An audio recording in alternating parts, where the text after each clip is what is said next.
I either need to be a housewife or like a career woman because woo, cooking all this food, it's a lot of work. Hey guys, I'm Nikki. This is my kitchen sink. Today I'll be cooking Jamaican brown stew chicken with rice and peas and plantains. It's a recipe I learned from my Auntie Sonia. But before we get started, if you haven't already, subscribe below. I went to 2 different grocery stores for all the ingredients we're gonna use today and roughly spent $27.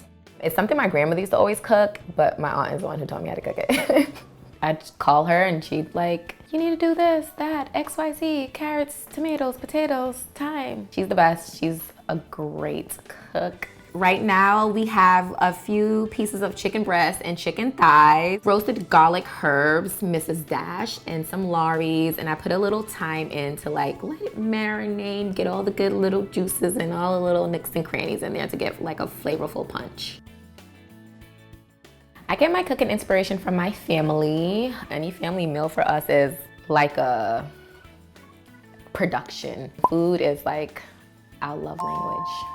We're also gonna add some thyme. We're gonna use way more than this because thyme is everything. It has so much flavor and nothing should survive without thyme. Cooking is very therapeutic for me. It's like, I like to come home, pour a glass of wine, and figure out what I'm gonna cook for the night. The most I always keep in my fridge are herbs. And just like growing up in a Caribbean household, that's like thyme is very, very important. And on top of that, whether I'm cooking like a Caribbean meal or just any kind of meal, it just adds an extra flavorful punch. So when I'm cutting up the scallions, I tend to cut this part off. I don't know why, everyone in my family does it, but if you know why, let us know in the comments.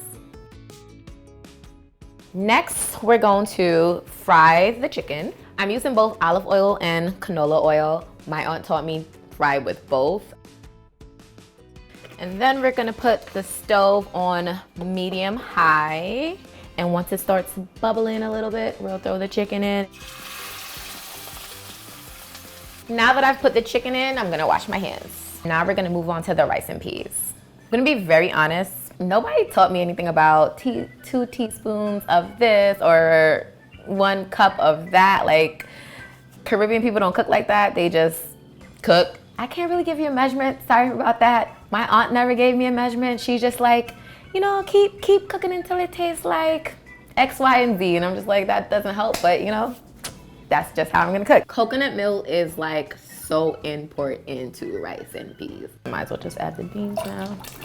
Ah. Season, salt, some more thyme, because thyme is in everything. We will put this on the stove and let it like heat up for like 2 or 3 minutes. And then after that, we'll add the brown rice to it. So last but not least is the plantains. I like to buy my plantains a little beat up like this because in my mind, this is not a scientific fact. No one has taught me this, but my taste buds would attest to it, that these are gonna be sweeter. I'm usually good with just a half of plantains when you have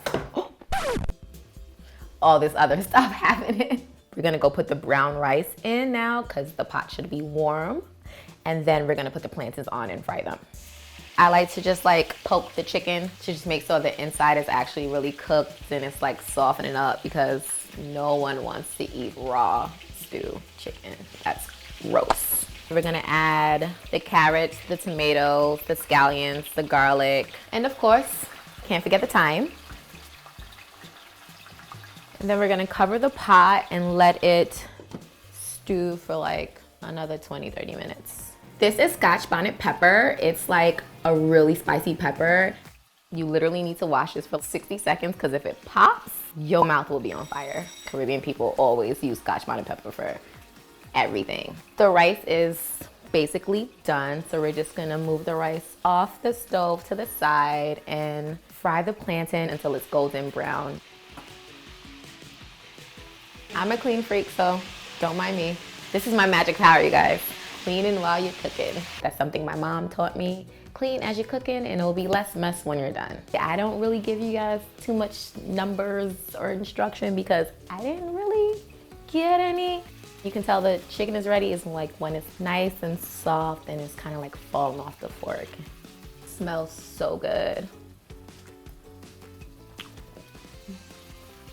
What I love most about making Jamaican food is that it kind of just keeps me in touch with my culture. My cousins and I are first generation Americans, and although we were heavily raised in a super Jamaican household, it's easy to be Americanized. And although it's great to be in a country where you have all these different cultures, I want to make sure I keep a part of culture with me and my family. And voila! Check out the full recipe in the description below.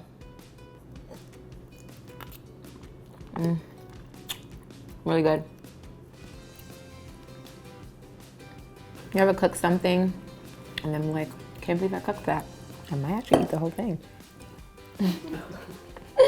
Stewed chicken just reminds me a lot of my grandma and all the times we spent together, and it's like my favorite meal. It feels very at home, like it's just my safe space. Thanks for watching My Kitchen Sink. Click here for more videos. Click here to subscribe.